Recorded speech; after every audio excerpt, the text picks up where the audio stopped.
नमस्कार मित्रांनो. तर मेकॅनिकल प्रॉपर्टीज ऑफ फ्लुइड ह्या चॅप्टर मधला आपण एक्झरसाइज बघतोय. तर एक्झरसाइजचा पार्ट फर्स्ट आपण लास्ट व्हिडिओमध्ये बघितलाय. क्वेश्चन नंबर 16 पर्यंत आपण एक्झाम्पल सॉल्व्ह केलेले आहेत. आता आपण क्वेश्चन नंबर 17 पासून स्टार्ट करूया. तर क्वेश्चन नंबर 17 आपल्याला दिलाय, the pressure of water inside the close pipe is 3 into 10⁵ newton per metre square. This pressure reduces to 2 into 10⁵ newton per metre square on the opening value of the pipe. Calculate the speed of water flowing through the pipe. Density of water is equal to 1000 kg per meter cube. तर बघा मित्रांनो, ह्या problem मध्ये question number 17 मध्ये आपल्याला कुठल्या कुठल्या values given आहेत. तर आपल्याला प्रेशर गिवन आहे. काय म्हटलेलं आपल्याला, the pressure of the water inside the close pipe, त्याला मी P1 म्हणतो. तो किती दिलाय, 3 into 10⁵ newton per metre square. Okay. Second value काय दिली आहे, the pressure reduces to 2 into 10⁵ newton per metre square on the opening end.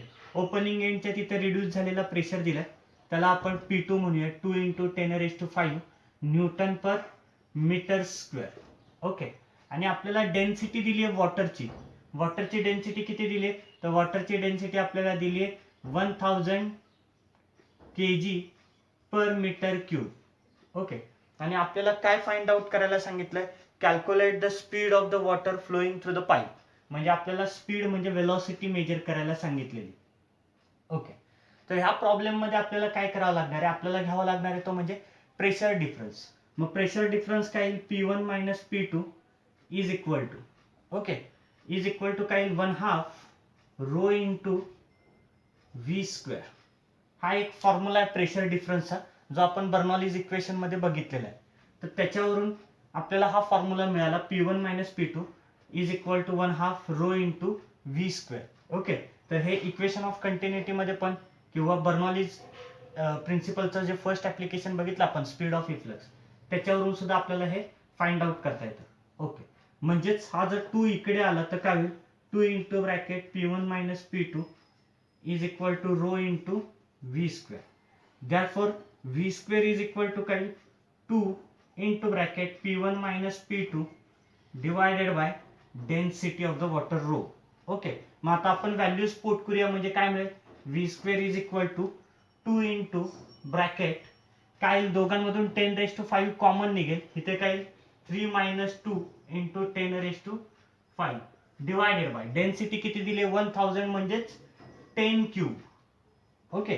म्हणजेच आता आन्सर काय आलं, V2 is equal to 2 into, इथे काय येणार आहे, 3 minus 2 म्हणजे 1च, इंटू 10⁵ इंटू 10⁵ हा वरती गेला म्हणजे काय, -3. म्हणजे आन्सर काय, V square is equal to 2 into 10⁵2. Okay. If you take the square root on the both side, आपण दोन्ही बाजूचा स्क्वेअर रूट जर घेतला तर काय मिळेल, V इज इक्वल टू 2 चा स्क्वेअर रूट किती असतो, 1.414.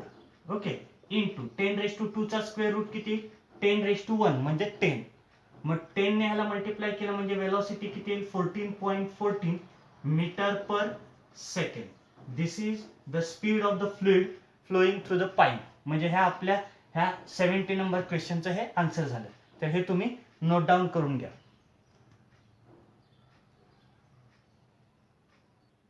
Okay.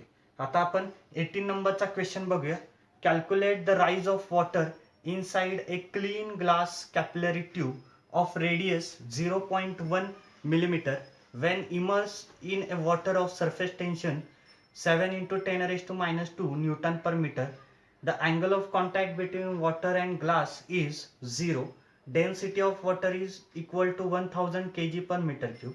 Acceleration due to gravity g is equal to 9.8 meter per second square. बघा मित्रांनो, ह्या प्रॉब्लेम मध्ये आपल्याला कुठल्या कुठल्या व्हॅल्यू गिवन दिलेल्या आहेत. तर आपल्याला रेडियस दिलाय कॅपिलरी ट्यूबचा, रेडियस किती दिलाय, 0.1 मिलीमीटर, म्हणजेच किती मीटर, 10⁻⁴ मीटर. ओके.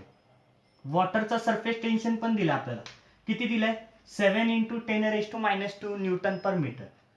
त्याच्यानंतर वॉटर आणि ग्लास मधला अँगल ऑफ कॉन्टॅक्ट दिलाय, जो आपल्याला माहितीच असतो, किती आहे, 0 डिग्री दिलाय. वॉटरची डेन्सिटी सुद्धा दिली आहे 1000 kg पर मीटर क्यूब, ही पण व्हॅल्यू आपल्याला माहिती आहे. ऍक्सेलरेशन ड्यू टू ग्रॅव्हिटी सुद्धा आपल्याला गिवन आहे किती 9.8 metre per second square and we have to measure the value of rise in capillary tube म्हणजे आपल्याला हाईट मेजर करायची. इथे बीकर आहे, बीकर मध्ये पाणी आहे आणि त्याच्यामध्ये आपण कॅपिलरी ट्यूब डीप केली तर त्या कॅपिलरी ट्यूब मध्ये वॉटर लेवल काय होते राईज होते. तर हे राईज झालेल्या वॉटर लेवलची आपल्याला काय मेजर करायचे हाईट मेजर करायची. काय मेजर करायचे हाईट. तर ह्या हाईटचा फॉर्म्युला काय असतो आपल्याला सगळ्यांना माहिती आहे. काय formula h is equal to 2t cos theta divided by r rho g. हा फॉर्म्युला आहे ह्या हाईटचा. आपण डेरिवेशन बघितलेलं आहे. ओके, मग आता आपण व्हॅल्यूज पुट करूया. 2 इंटू टी ची व्हॅल्यू किती दिली 7 इंटू 10⁻⁻² इंटू कॉस थीटा किती दिलाय 0 डिग्री डिवायडेड बाय आर ची व्हॅल्यू किती दिली 10⁻⁴. ओके, जी ची व्हॅल्यू किती सॉरी डेन्सिटीची व्हॅल्यू किती दिली 1000 म्हणजे 10⁻³ इंटू 9.8. ओके, मग आता बघा इथे 7 दुने 14 10⁻² कॉस 0 डिग्रीची व्हॅल्यू किती असते 1 असते म्हणजेच किती राहिला 10⁻² डिवायडेड बाय हा 9.8. ओके, मग 10⁻⁴ इंटू 10⁻³ किती आहे 10⁻⁻1 आणि तो 10⁻⁻1 वरती गेला तर तो काय होतो प्लस होतो 10⁻1. म्हणजेच आपल्याला आन्सर काय मिळेल तर आपल्याला आन्सर मिळेल 1 डिवायडेड बाय 0.7 इंटू 10⁻⁻1 10⁻² इंटू 10⁻1 किती येईल 10⁻⁻1. म्हणजेच आन्सर काय मिळालं 1 डिवायडेड बाय 7. ह्याचा अर्थ काय झाला 1 डिवायडेड बाय 7 आणि 1 डिवायडेड बाय 7 जर केलं तर आपल्याला आन्सर काय मिळेल 0.142 मीटर. तर ही काय झाली height rise in capillary tube of the water. म्हणजे हा वॉटर कुठपर्यंत राईज झाला तर 0.142 मीटर. आले लक्षात. तर हे आन्सर झालं क्वेश्चन नंबर 18 चं. तर हे सुद्धा तुम्ही नोट डाऊन करून घ्या.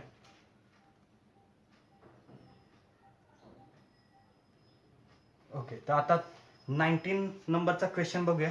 अन air bubble of radius 0.2 millimeter is situated just below the water surface. Calculate the gauge pressure. Surface tension of water is equal to 7.2 into 10⁻² newton per metre. आता बघा ह्या प्रॉब्लेम मध्ये आपल्याला काय गिवन दिलाय तर रेडियस दिलाय एअर बबलचा आणि एअर बबलचा रेडियस किती आहे 0.2 mm. 0.2 mm म्हणजे 0.2 into 10⁻³ मीटर म्हणजेच 2 into 10⁻⁴ metre. Okay, surface tension पण दिलेलं आहे आपल्याला. सरफेस टेन्शन किती दिलंय 7.2 इंटू 10⁻² न्यूटन पर मीटर आणि आपल्याला कॅल्क्युलेट करायला सांगितलंय गेज प्रेशर. गेज प्रेशर म्हणजेच काय तर आउटसाइड प्रेशर इनसाइड प्रेशर आणि आउटसाइड प्रेशर. बघा एअर बबल स्पेरिकल शेपचा आहे. स्पेरिकल शेपचा आहे त्याचा अर्थ इनसाइड प्रेशर हा जास्त असतो आणि आउटसाइड प्रेशर हा काय असतो कमी असतो. नेहमी लक्षात ठेवा कॉन्केव्ह साइडला प्रेशर जास्त असतो आणि कॉन्व्हेक्स साइडला प्रेशर कमी असतो. म्हणजेच inside pressure minus outside pressure ह्यालाच आपण म्हणायचं gauge pressure denoted by delta P आणि तो आपल्याला फाइंड आउट करायचा आहे. आणि हे कुठल्या लॉने येणार आहे तर लॅपलास लॉ ने येणार आहे. कशाने येणार आहे लॅपलास लॉ. मग लॅपलास लॉ साठीचा फॉर्म्युला आपल्याला माहिती आहे gauge pressure delta P is equal to 2t/r. आता हा एअर बबलच्या जागी जर आपल्याला सोप बबल दिला असता तर फॉर्म्युला काय आला असता delta P is equal to 4t/r. इथे 2 च्या जागी 4 आला असता. का कारण की सोप बबलला दोन सरफेसेस असतात. आतला एक सरफेस असतो आणि बाहेरचा एक सरफेस असतो त्याच्यामुळे इथे 4 आला असता. हे तुम्ही बघितलेलंच आहे ऑलरेडी लॅपलास लॉ मध्ये. ठीक आहे, तर ह्याच्यामध्ये आता आपण व्हॅल्यूज पुट करूया. 2 इंटू टी ची व्हॅल्यू किती दिली 7.2 इंटू 10⁻² डिवायडेड बाय आर ची व्हॅल्यू किती दिली आहे 2 इंटू 10⁻⁴. मग हा 2 गेट कॅन्सल म्हणजे राहिला काय 7.2 इंटू 10⁻². हा वरती गेला तर +4 होईल म्हणजेच काय होईल 10⁻². म्हणजे आन्सर किती येईल तर आन्सर येईल 720. हा काय प्रेशर आहे म्हणजेच काय न्यूटन पर मीटर स्क्वेअर और पास्कल. तर हे झालं तुमचं क्वेश्चन नंबर 19 चं आन्सर. आलंय लक्षात. आता न्यू टेक्स्ट बुक मध्ये प्रिंटिंग मध्ये मिस्टेक झाली त्यांनी आन्सर दिले 7200 न्यूटन पर मीटर स्क्वेअर. तर तिथे एक 0 एक्स्ट्रा झालेला आहे. आन्सर ऍक्च्युअल करेक्ट आन्सर किती आहे? 720 न्यूटन पर मीटर स्क्वेअर. तर हे नोट डाऊन करून घ्या.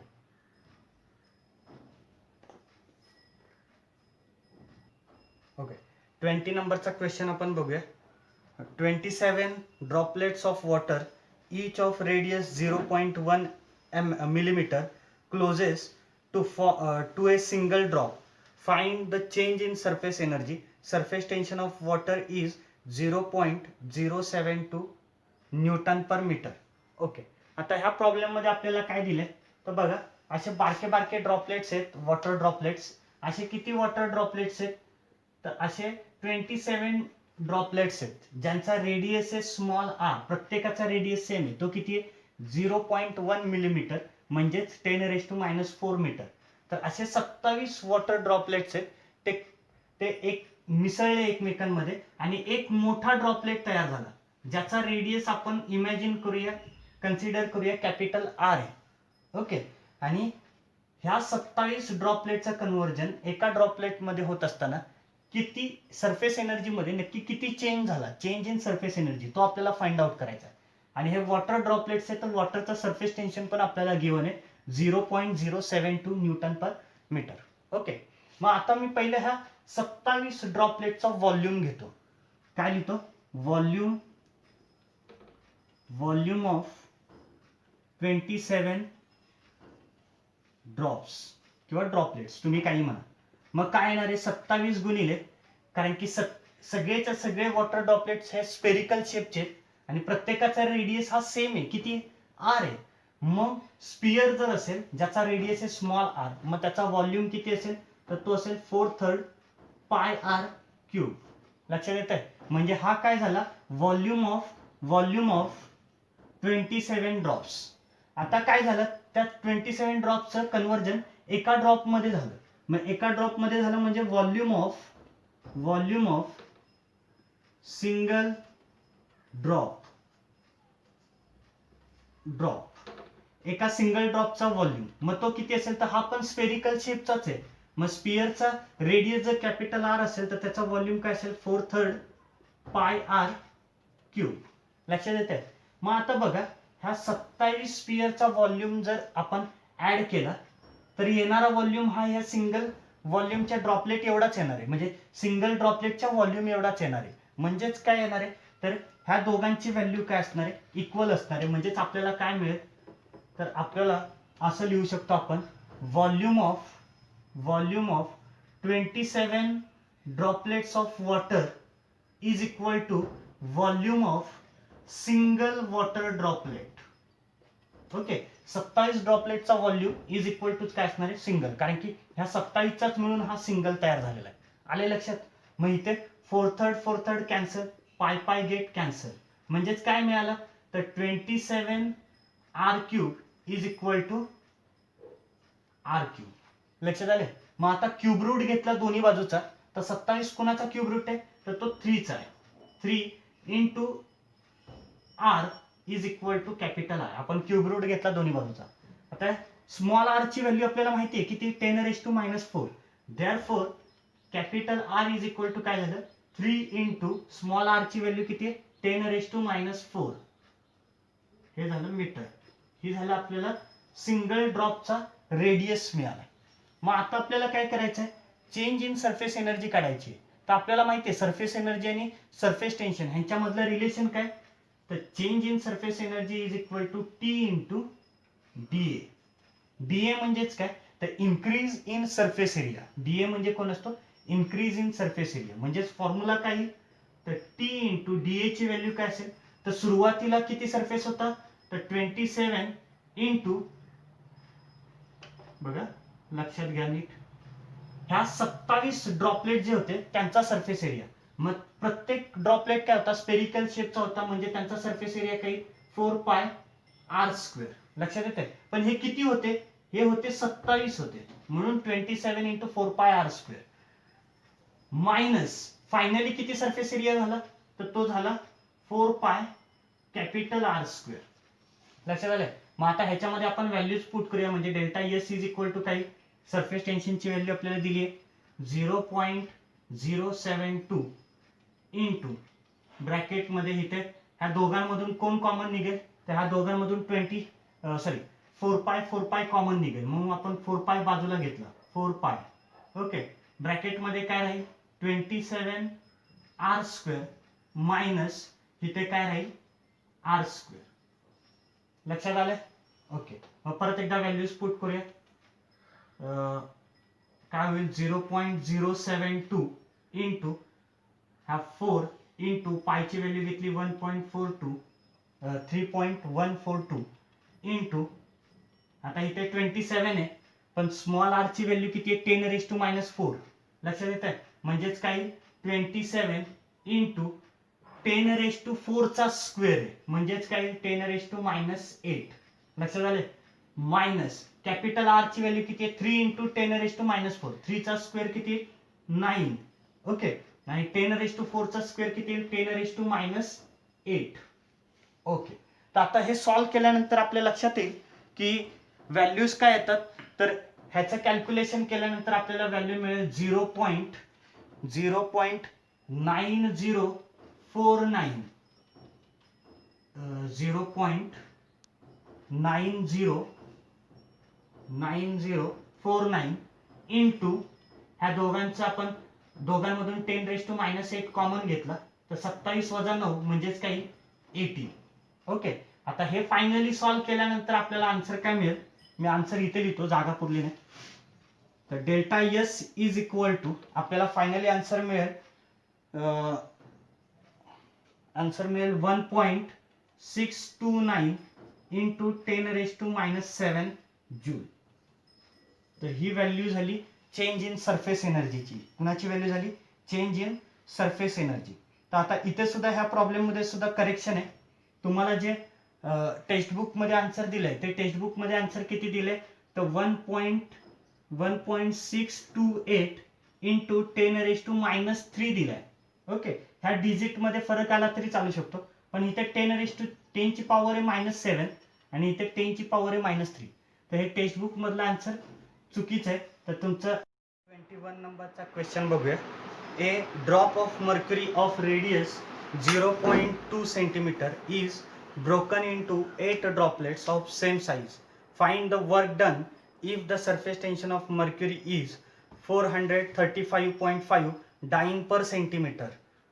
ओके, तर आता बघा ह्या प्रॉब्लेम मध्ये काय दिलं आपल्याला, एक मर्क्युरीचा सिंगल ड्रॉपलेट होता ज्याचा रेडियस कॅपिटल आर किती दिलाय त्यांनी 0.2 सेंटीमीटर म्हणजेच 2 इंटू 10⁻³ मीटर.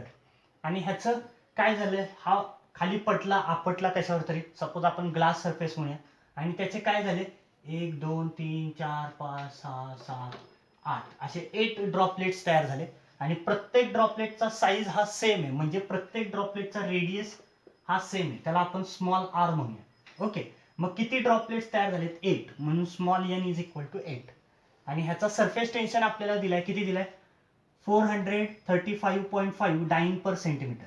डाईन पर सेंटीमीटरचं न्यूटन पर मीटर मध्ये कन्वर्ट करत असताना 10⁻⁻³ ने मल्टिप्लाय करतात. दिलेल्या संख्येला 10⁻⁻³ ने मल्टिप्लाय केलं की तुमचं कन्वर्जन झालं न्यूटन पर मीटर मध्ये. तर हे आपण कन्वर्जन केलं.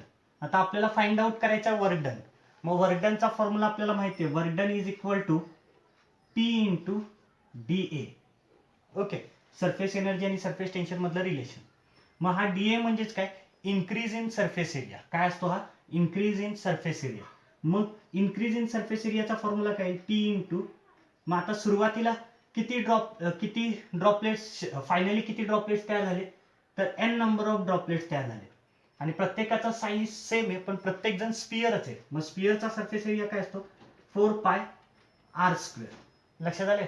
मायनस जो इनिशियल सरफेस एरिया होता, हा इनिशियल ड्रॉपचा सरफेस एरिया, तो किती आहे 4πR². ओके, मग आता काय करतो मी P इंटू, इथून मी काय करतो 4π कॉमन घेतो. 4π कॉमन घेतला तर ब्रॅकेट मध्ये काय n into R² minus capital R².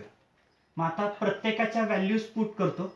तर प्रत्येकाच्या व्हॅल्यूज पुट करतो म्हणजे काय मिळेल आपल्याला, W is equal to T ची व्हॅल्यू किती दिली आहे 0.4355 ओके इंटू 4 इंटू पायची व्हॅल्यू आपण किती घेणार आहे 3.142 इंटू हा एन किती आहे एन म्हणजेच 8 आहे स्मॉल आर आता स्मॉल आर ची व्हॅल्यू आपल्याला फाइंड आउट करायची ते राहिले आपलं स्मॉल आर ची व्हॅल्यू आपण फाइंड आउट करूया मायनस कॅपिटल आर स्क्वेअर मी ह्याला इक्वेशन नंबर 1 म्हणून ठेवतो सुरुवातीला आपण स्मॉल आर ची व्हॅल्यू फाइंड आउट करायला पाहिजे होती ते राहून गेलं आपल्याकडून मग आता बघा ह्या सिंगल ड्रॉपलेटचा व्हॉल्यूम इज इक्वल टू काय असणार आहे एक ड्रॉपलेटचा व्हॉल्यूम मग तो आपण फाइंड आउट करूया सिंगल ड्रॉपलेटचा व्हॉल्यूम किती 4/3 पाय आर क्यूब कारण की तो स्पेरिकल शेपचा आहे इज इक्वल टू एन ड्रॉपलेटचा व्हॉल्यूम किती असेल 4/3 pi r cube small pi r cube मग 4/3 कॅन्सल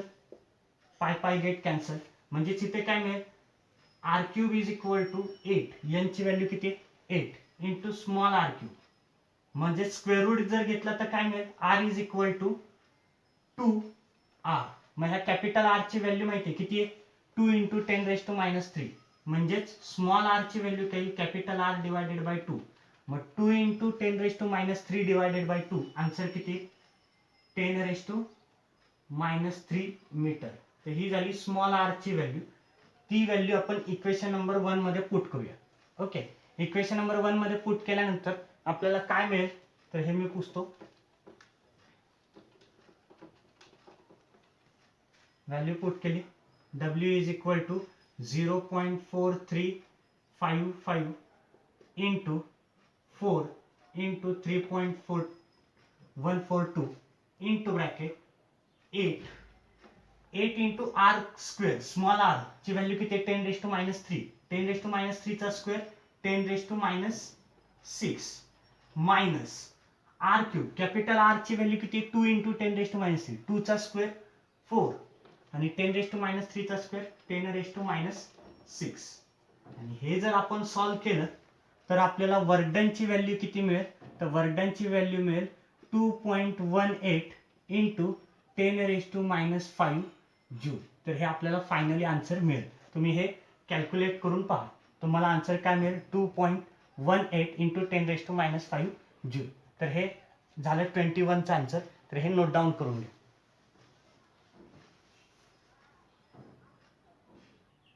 ओके आता आपण 22 नंबरचा क्वेश्चन बघूया how much work is required to form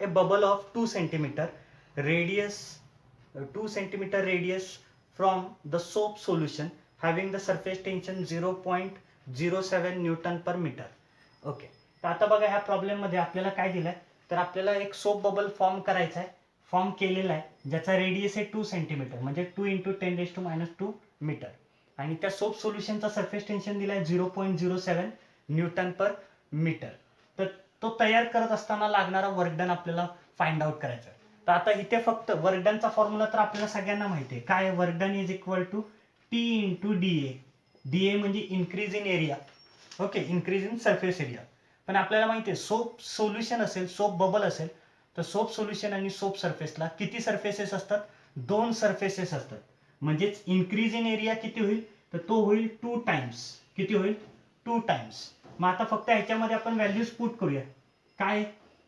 म्हणजेच काय T into 2 into surface area किती असेल तर 4 पाय आर स्क्वेअर मग आता व्हॅल्यूज पुट करूया आपण टी ची व्हॅल्यू किती दिली 0.07 into 2 into 4 into 3.142 into R चा स्क्वेअर म्हणजेच किती 2 चा स्क्वेअर किती 4 इंटू 10⁻² चा स्क्वेअर किती 10⁻⁴ आणि हे जर आपण सॉल्व केलं तर आपल्याला वर्क डन ची व्हॅल्यू काय मिळेल तर वर्क डन ची व्हॅल्यू मिळेल 0.703 इंटू 10⁻³ इंटू 10⁻³ जूल तर हे तुम्ही कॅल्क्युलेट करा आणि आन्सर चेक करा तर तुम्हाला वर्क डनची व्हॅल्यू काय मिळेल 0.703 इंटू 10⁻³ जूल तर हे झालं 22 चा आन्सर तर हे नोट डाऊन करून घ्या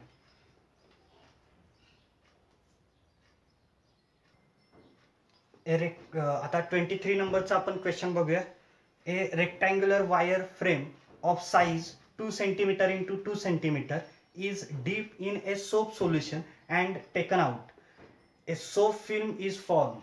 if the size of the film is changed to 3 centimeter into 3 centimeter, calculate the work done in the process. The surface tension of soap film is 3 into 10 raised to minus 2 newton per metre.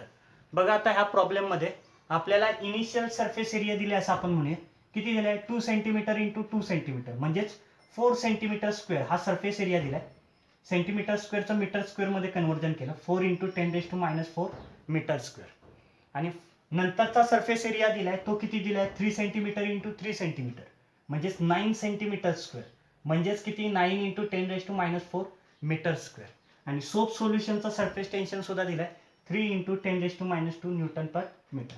मग आता work डनचा formula आपल्याला माहिती आहे. Work done is equal to T into 2DA. मी आता इथे 2 का लिहिलंय ते तुमच्या लक्षात आलं असेल. तर 2 कशासाठी? कारण की इथे सोप सोल्युशन आहे आणि सोप सोल्युशनला सोप फिल्मला किती सरफेसेस असतात? 2 सरफेसेस असतात. म्हणून इथे 2 times increase in surface area. लक्षात आलंय?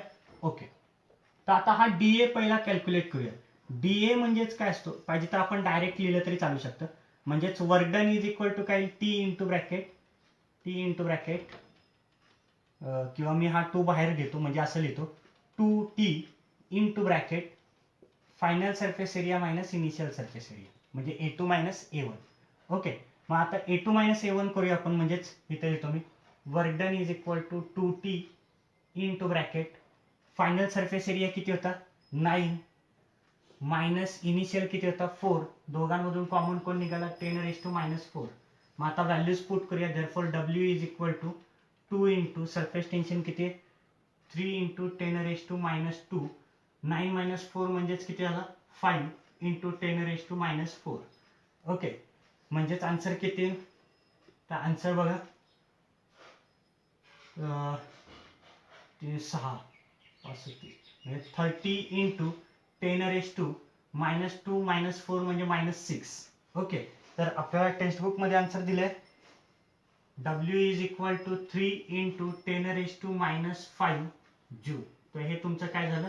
Correct answer. लक्षात आलं? तर हे सुद्धा आपण 23चा आन्सर बघितलंय. तर इथे आपला exercise mechanical properties of fluids ह्या चॅप्टरचे एक्झरसाइज मधले MCQ आणि सगळे अनसॉल्व्ड एक्झाम्पल सॉल्व्ह करून झालेले आहेत. थँक्यू.